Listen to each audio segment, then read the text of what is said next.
And the third generation has like a 1% chance of going from the third generation to the fourth generation as a successful continuity of business. In the words of Dumb and Dumber, so you're saying there's a chance. 1% of the businesses go from third to fourth generation. That's wild to me. When I was getting ready to take over and I saw that number, am I going to be the failure point? Am I going to be the thing that causes this whole dynasty to fail?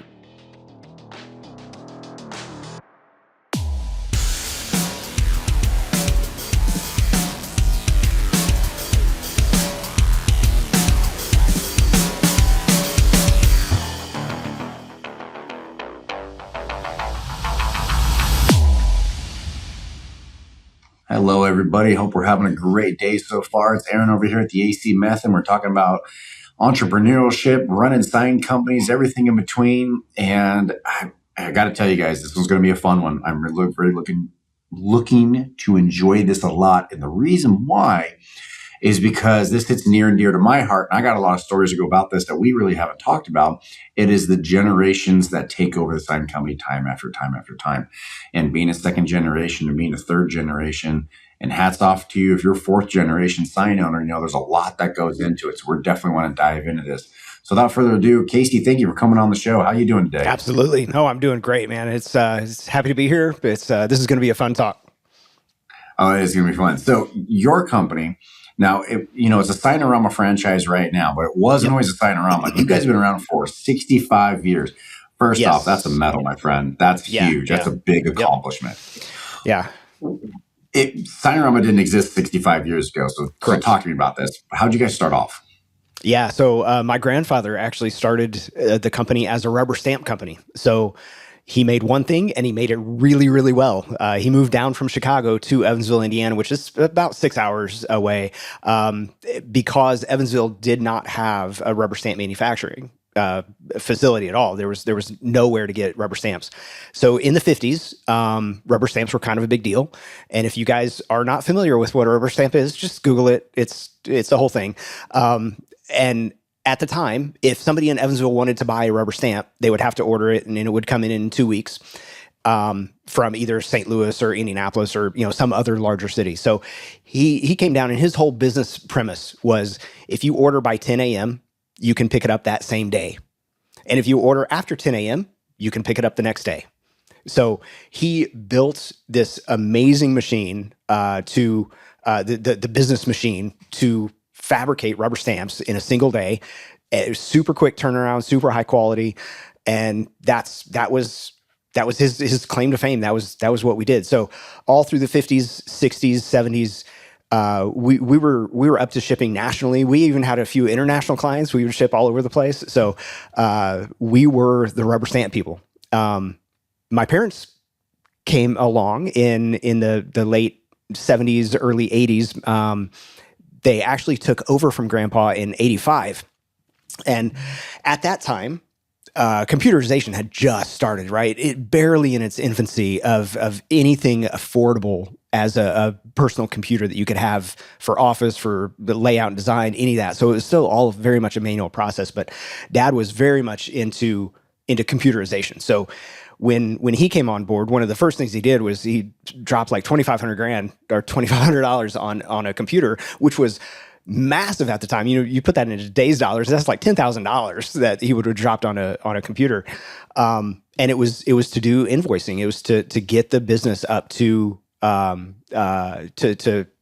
control the customer records and to understand what customers are doing over time. So it was kind of neat seeing or hearing about that process. I was 7 or 8 at the time, so I didn't know what was going on. I just knew Mom and Dad had a new job, and we were. I had a sleeping bag at the shop because sometimes we would stay all night there because they were working so hard. But it was cool seeing that process and seeing how they took over from Grandma and Grandpa. Grandpa's whole premise behind wanting to hand it over to Dad was, I'm done working. Here you go. Bye. And I look at that, and Dad and I have talked extensively about that handoff, that process of going from grandpa's generation to dad owning it. And at the time, dad was working in St. Louis in McDonnell Douglas. So he was a computer programmer for McDonnell Douglas. And um, he hated it, just absolutely hated the corporate life. And, if you've ever been in an office job, you'll get what I'm saying with that there are types of people that absolutely love it and they do really well with it. And there are entrepreneurs that you put them in a desk, in a cubicle, and you have somebody telling them what to do. And it's like, nope, this is not for me. So that was kind of what dad was struggling with at the time. Grandpa came to him and was like, I need to get out. And from what I've gathered about the transaction of handing the business over, it was, hey, just pay us.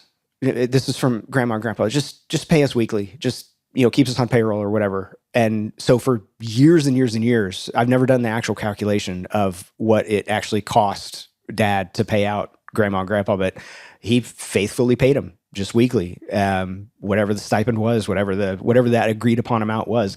And so I always thought that was interesting. So when I was getting ready to kind of take over from mom and dad, through that whole process, and we'll get into the details of that. I'm skipping a lot, but when I was looking at the transition process, that was a concern of mine. Is like, okay, dad had one method of transition from his dad to him. That's not how this is going to go. This is going to go. It's going to be done right. It's going to be done where there's a clean break, where you have, and I mean, I love my parents, absolutely wonderful relationship. It's good, but I don't want them in my business. Once I have ownership, I do not want them in my business. I love the consultation when I ask for it, and they're so good with knowing that boundary and understanding that boundary. And I think that's super, super important, in that generational handoff, is drawing that boundary of what is allowed, what's not allowed, and just making sure that everybody's aware of that. When grandpa handed over to dad here, yeah. Was there a clean break and he just walked away that day he handed it over? Was there a 6-month overlap, or was he on it for years? It was maybe a couple of weeks, but dad continued to pay him for years and years and years for the business. And that's actually, the compensation doesn't surprise me. I'm in the similar boat. My dad bought the sign company for pennies on the dollar from the old owner because he was passing. And then my dad gave me the same smoking deal, and I bought it for pennies on the dollar after him. And the difference is I just keep him on the payroll. Yeah. And he works 4 hours a week.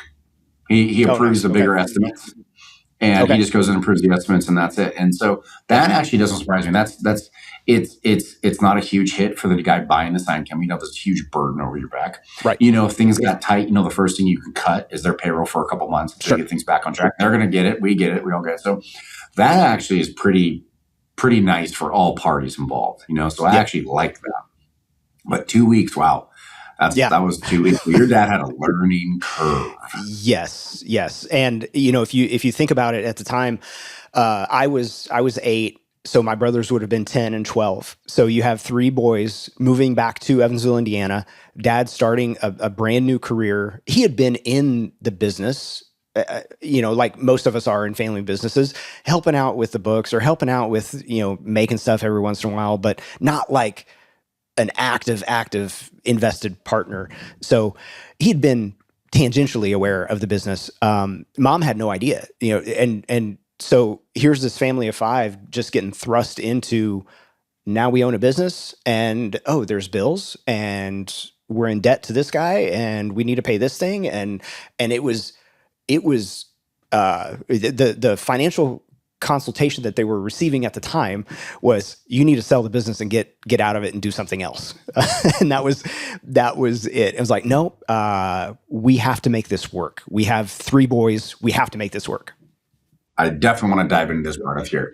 When people first take over a business and they see debt and they see how much money's moving and moving and moving. Yeah. Like we did last year, $7 million, and I have 30 employees.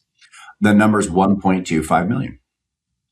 I have 1.25 million spinning between raw materials, labor, AP, AR. I have 1.25 million spinning at all times inside my sign company. At any point in time, I take it out to 1.1 million spinning, we have money problems. It needs 1.25 million to spin. Right. Just that liquid cash. Yep.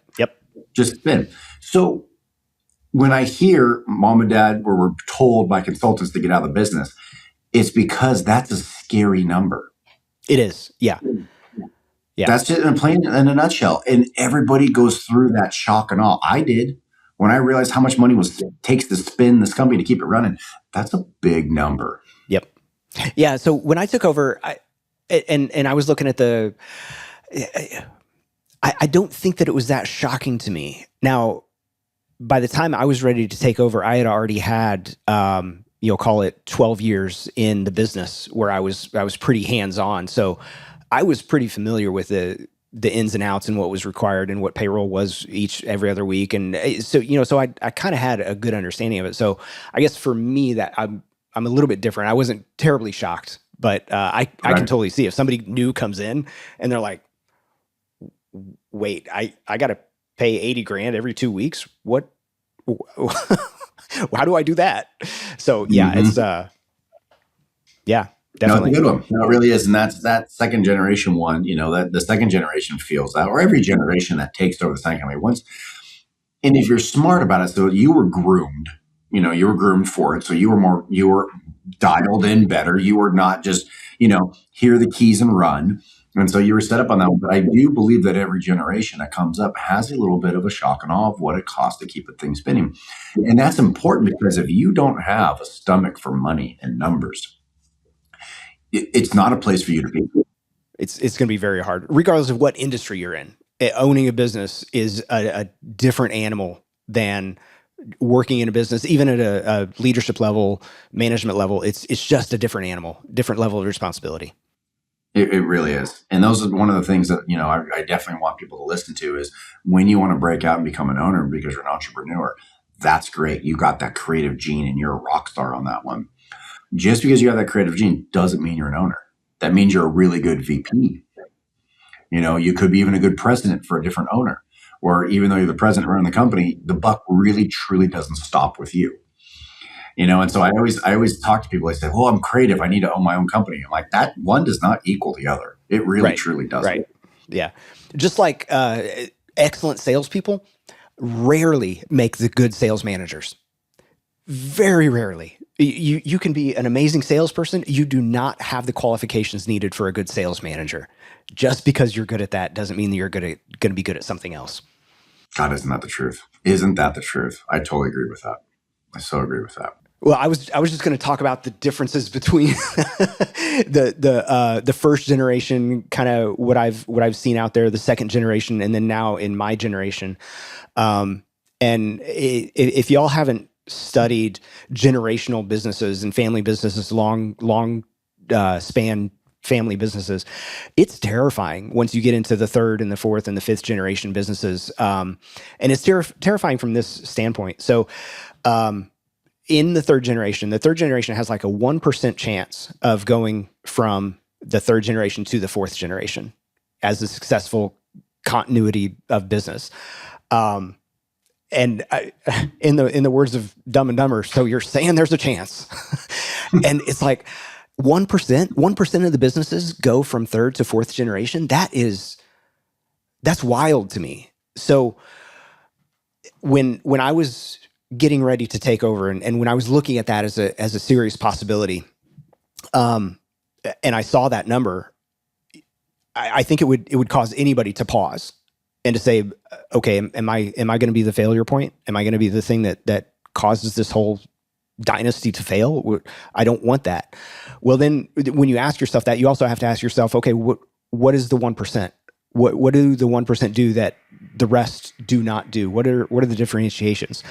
And so one of the things that I've found in talking with a bunch of owners, researching the family business history, the first generation is just, they're all gumption, and it's their idea, it's their identity. They are going for it, right? They are the energy. They It's their baby, and they will make the thing succeed.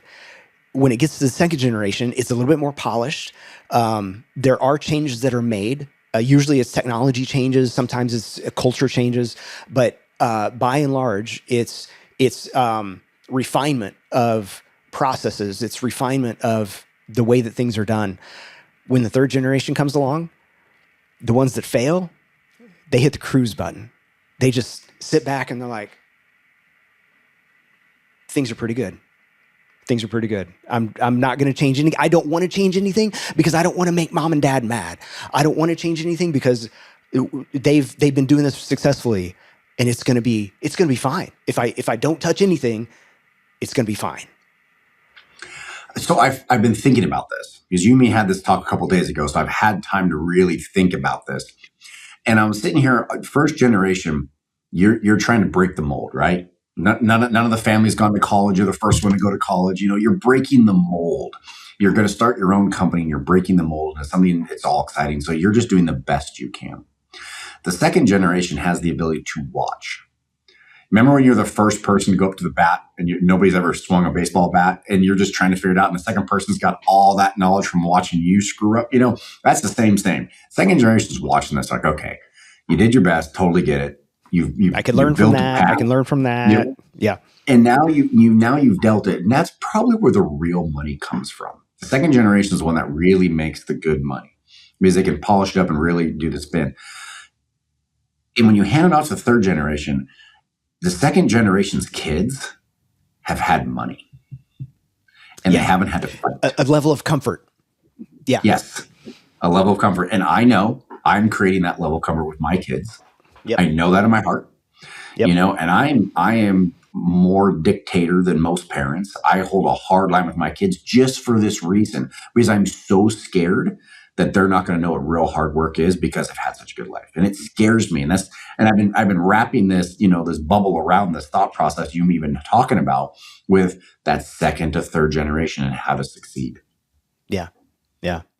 Yeah. That's so good. Yeah. I love that level of comfort that we allow and that we want our kids to have, right? We want them to have a better life than we do. We want to remove obstacles from their life. We want them to have it easier, but in that is some danger as well. And not that we have to introduce danger into our kids' lives. The world has plenty of danger out there for us, but they also need to understand responsibility. They need to understand risk. They need to understand effort and what the lack of effort costs them. And I think that's where that second or third generation can really struggle sometimes, is if they are not allowed to struggle, then it's going to be harder. It really is. It's super tough. It really is. And if you get lucky, if you get a third generation like you, I know you're going to be successful. I can just hear it in your voice. I hear how you talk. You have a level of responsibility. You have a level of caring. You will make it to generation 4, hands down. Know that for a fact. You don't have the silver spoon in your mouth. That's the best way to say it. Right. Yep. And you got that drive. And it's so funny because you and me looking back, if somebody were to remove the obstacles from us with our determination now, my God, we'd have empires. Just monstrosities of empires. Or I would have been incredibly lazy. That's the other side of the coin. Yeah. I don't know which way I would have gone. Yeah. It is. There was a guy here in town, and his dad owned a sign shop, and his dad made him organize all the nuts and bolts for like 4 months. And I thought that's just horrible.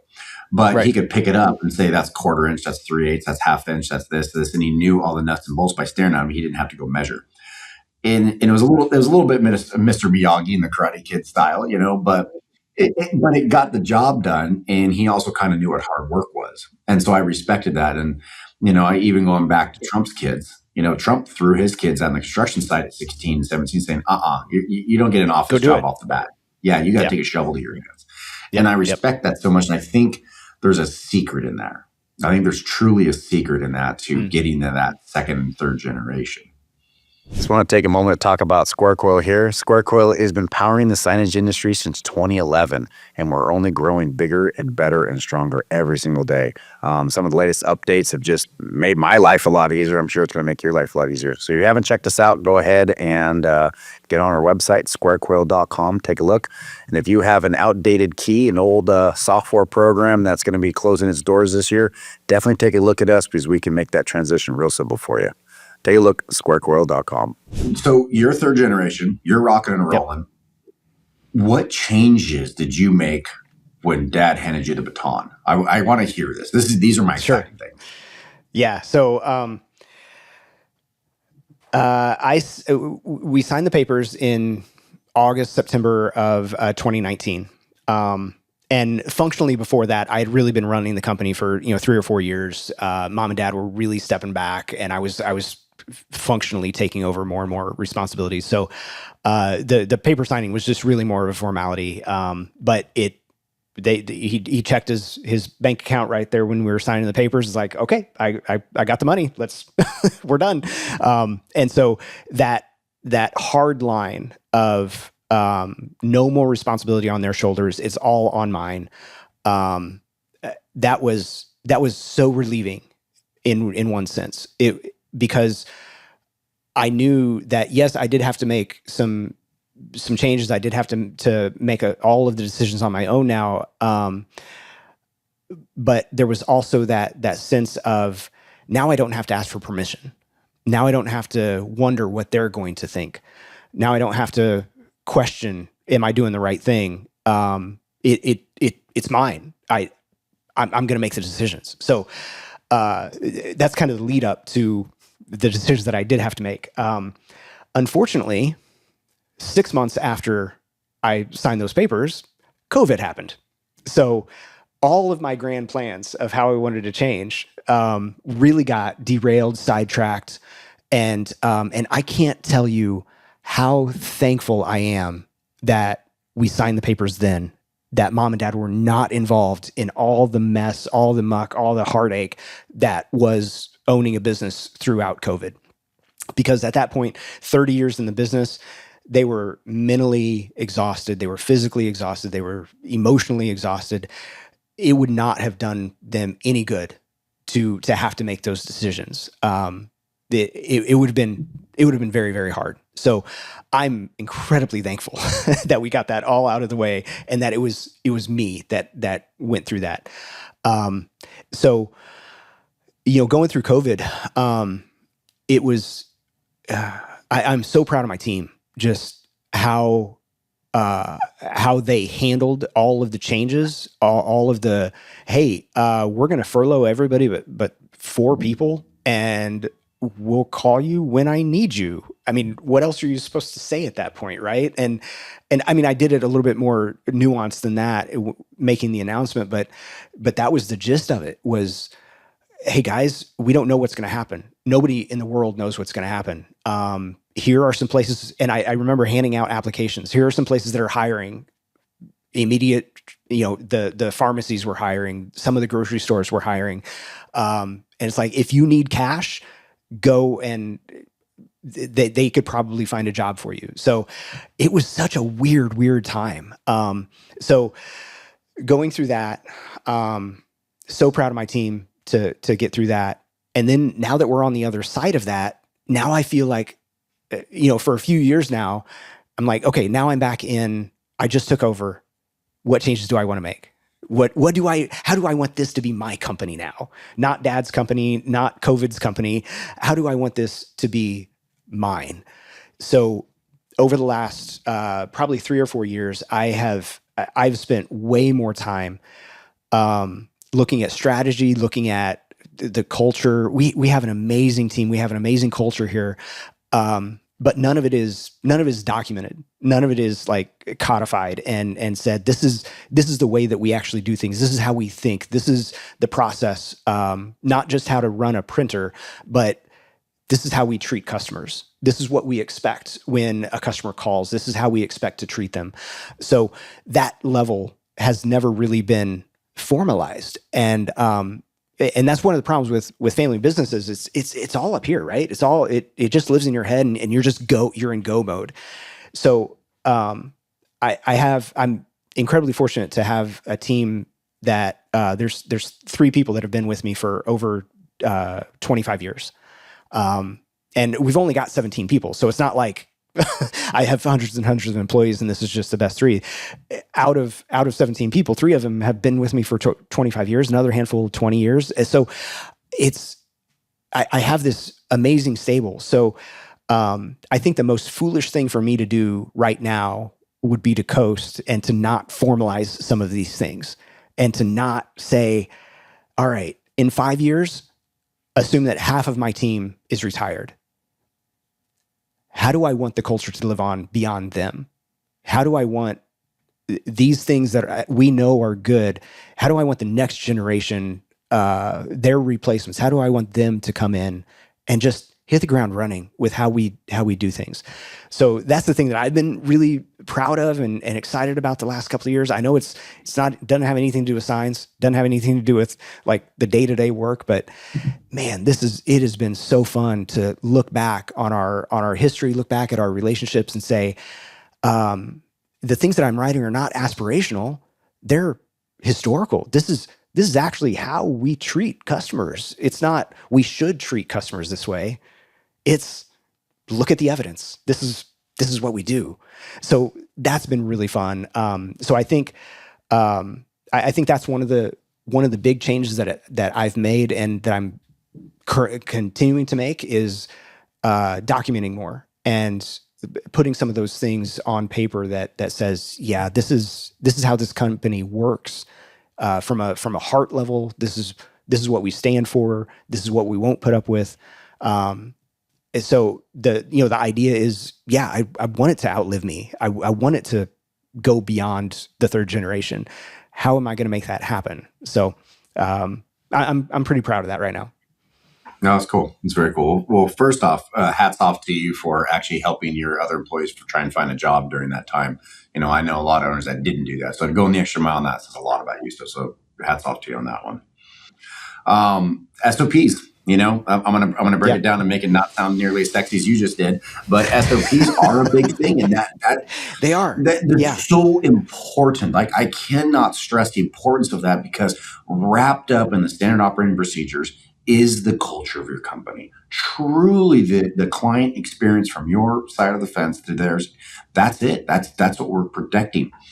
I'm in the same boat as you. I really, truly am. Over the past 2 years, I've written more SOPs than I ever have in my entire life because I do not want my culture changed.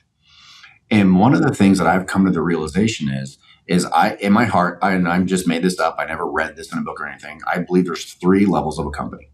There's the mom and pop. We're just trying to do our best and everyone's running around with the chicken with their head cut off. Then there is a seasoned company where we kind of know how everybody acts, walks, and talks, and we can, for the most part, mimic each other. And the client's going to get a similar experience every time they talk to us. And then you have the senior corporation, which is like Disney, where when you meet Mickey Mouse, you're only getting one of 65 lines, and you're getting the identical experience no matter who's inside the costume.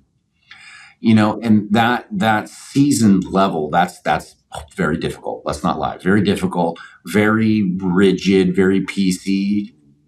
Really going to cause friction in a sign company, in all honesty, because we have artists here. And I don't think it's going to be healthy to get all the way to that level. But I do think a mature corporation is what we're aiming for. I know I am, and it sounds like you're doing the same thing. To our client gets this similar experience every single time. Yep.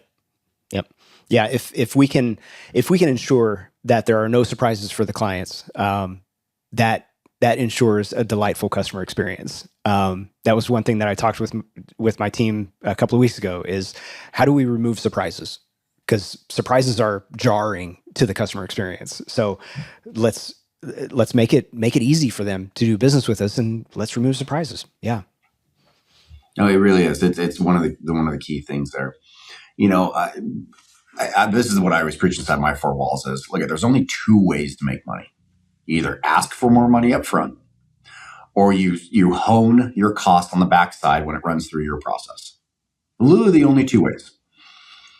Be slicker in your costs or flat out ask for more money. Those are the two options to help your bottom line at the end of the day. And for the last, God, I want to say almost 8 years, I've only focused on the costing in the back end and making it a really slick machine.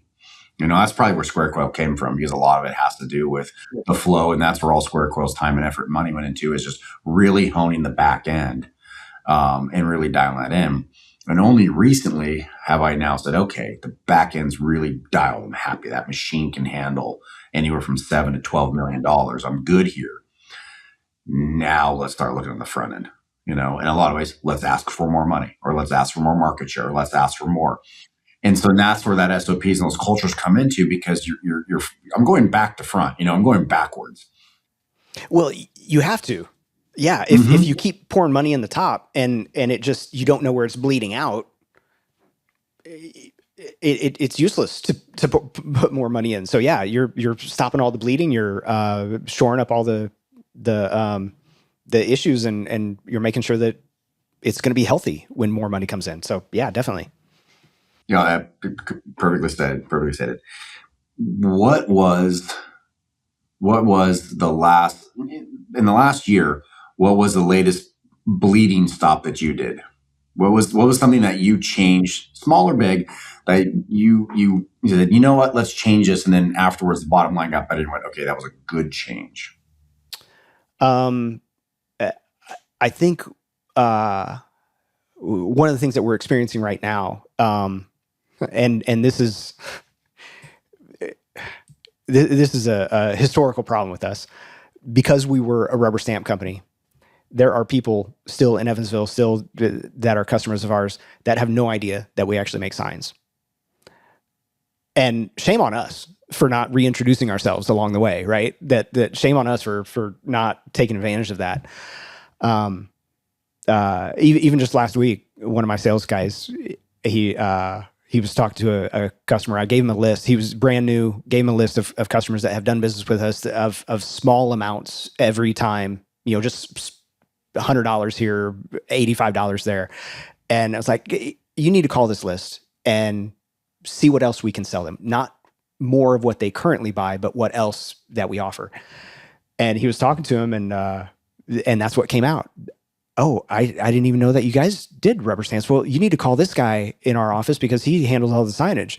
It's like, okay, that's all it takes. So I think that's one of the things that we've realized in the last probably, I'll call it a year, that we've really changed behaviors on, is looking at some of those low dollar interactions, those low dollar transactions, and not necessarily putting a stop to them per se, but saying, why are they only buying that thing?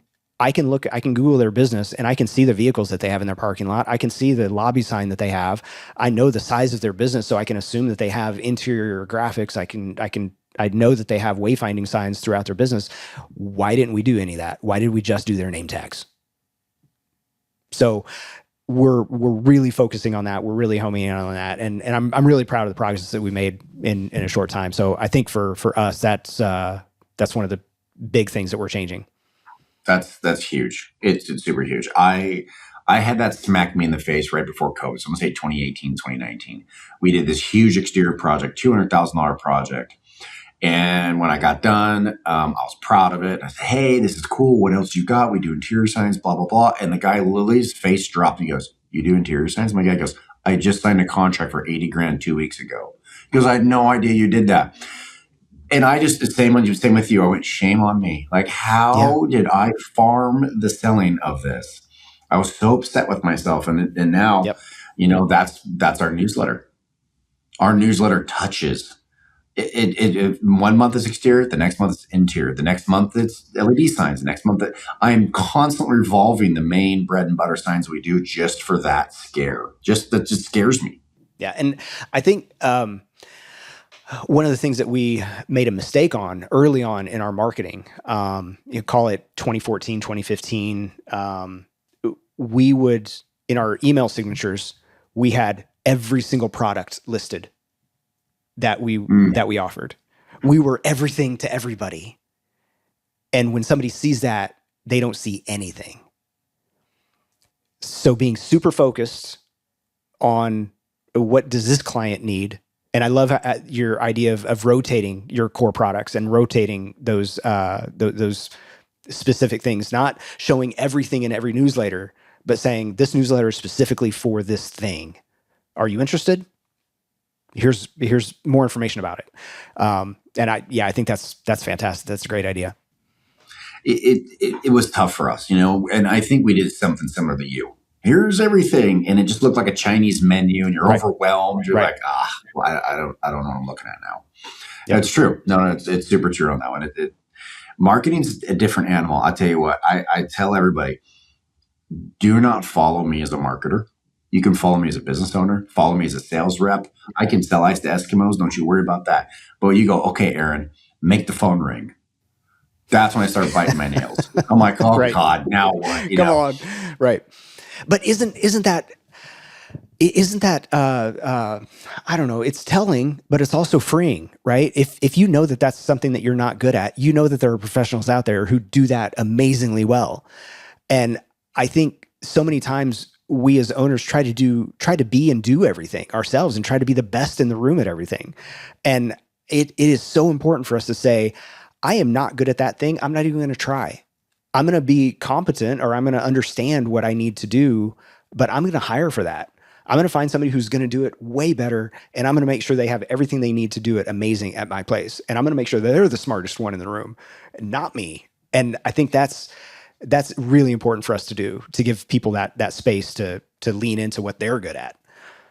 It is, and it's twofold. And because I went too far that direction, I threw a whole bunch of money at a marketing company, and I told myself, look, I don't know what's going on. Just help me out here. And after 3 months, I'd spent $80,000 and I got zero in return.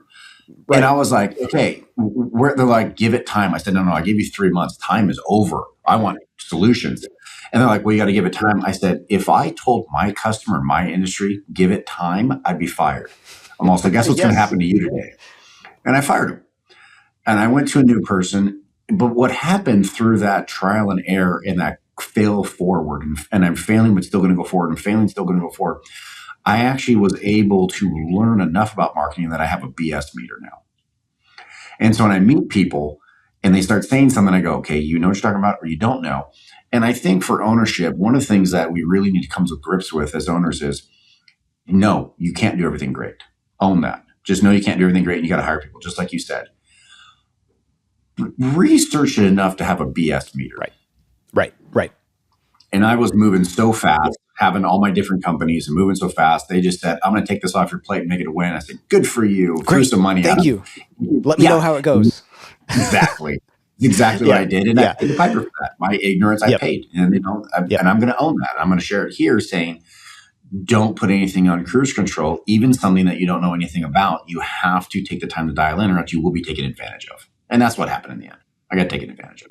And, even defining what success looks like at every step of the way, especially if you don't know something. If you would have taken that first marketing company and said, okay, after the first 15 days, what does success look like? What are you expecting? What are the returns expected? What can I expect?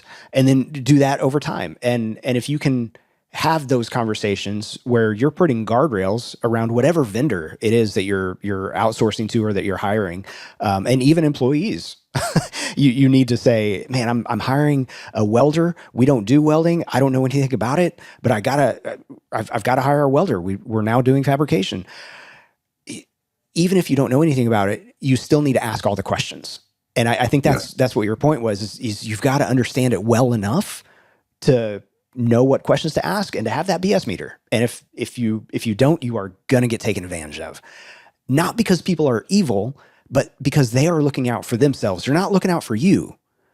People are looking out for themselves way more than they're looking to destroy you. They don't care about you.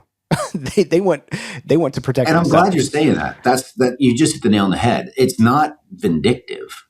No. It's just cool. He doesn't know. I don't have to put that much effort in, and he's going to think I'm a rock star, and I can move on to somebody else that knows. Then keep my nose at the grindstone, and that's just it. That's exactly what it was. And I'm an overshare, hence a podcast. I want to share everything that I know, because the more I share, the more feedback I got. I mean, I've already learned 2 things from you just on this podcast. And the more you talk and share, the more you're going to learn, the faster you're going to grow. I love fail forward. I love fail forward. And every time I fail, that does not mean I'm stopping. Just the opposite. I have a better chance of success my next failure. Oh yeah. Yeah. And if you're not learning from your failures, it really is a failure at that point. But the only way to not make it a failure is if you're learning something. And frankly, that's one of the things that I really enjoy about being a Signorama franchise is we have such. And I know you deal with a lot of different franchise systems and you deal with a lot of different organizations. But the thing that's always impressed me about Signorama is that we have such a good community of learning from each other. Because if I can learn from somebody else's failure and apply that, that's why I love having two older brothers, because I learned how they messed up and how not to get caught. No, how not to fail. Right. Whatever. So if we can learn from those people who've been there and done that and tried it, it's like, man, this is fantastic. And so I'm in a peer group with 5 other just high performing Signoramas, and we just had a meeting down in Charleston, South Carolina, and such smart people. And if you can surround yourself with smart people that are pouring into your business, that are giving you ideas, that are telling you the truth about your own ideas, whether they're good or bad, and speaking into your business, man, there's no better consultation group out there than having some people like that in your life. So yeah, definitely. I'm loving it. I got a weird question for you. Did any one of the gentlemen in your peer group continue on to Florida after your meeting? Yes. Okay, so this is how small world this is. I just talked to Dale over at Media One yesterday, and somebody from your peer group went down there just to visit Media One. Yeah, they went to Disneyland, Orlando, and whatnot, but they really wanted to visit Media One and the YouTube and the reality show and talk to them. And they sat down with Dale and Rick and talked to them. So I'm talking to Dale last night. Yeah, and so when you said peer group, I started laughing. I'm like, I think I know who this person is. That's awesome. Small world. God, it's such a small world. The signage world really is a small world, man. If you get a bad name for yourself, it goes fast. You get a good name for yourself, it goes fast. That's why no matter who I'm working with, no matter what's happening, no matter how much they did me wrong, I'm just like, hey, this isn't cool. We're not happy, but let's just find a middle ground here, because I don't want to burn this bridge, because there's not enough bridges in this industry. It's a very small knit group. True. Yep. For sure. Casey, dude, it has been so much fun talking to you on this one. This has been a hell of a podcast. There's so many good topics that we could have easily done rabbit holes for hours. So many rabbit holes, yes. But just as a first one, just, brushing on the surface, generations, going back to it, being a third generation, you got a little silver spoon in your mouth. You kind of know it works. There's why really tweak it. And what I was thinking of, my end conclusion, I didn't get a chance to share, so I'm just going to drop it in right now. My end conclusion is they have to be the same as generation one. And the conclusion I came to is they have to be innovators and try things that have never been tried before, just like generation one did. That's the only way to really spin this wheel: innovate and then perfect, and then innovate again and perfect. That's it. Yep. And if you're not trying to change things, you are setting yourself up for failure. Change something within that first 2 weeks to a year of owning a third generation business. Change something. Try something different that has never been done before. And it's without that, you're setting yourself up for just a long, slow decline. Yeah, that's just it. You're gonna plateau for a long time. You think you're fine, but plateauing is declining because everybody else is inclining. And then by the time you wake up, it might be too late. Yep. Casey, thank you, my friend. Thank you for all your time. You're quite welcome. Of course, you and I will be talking. Okay, sounds good. Thanks a lot, Aaron. Appreciate you.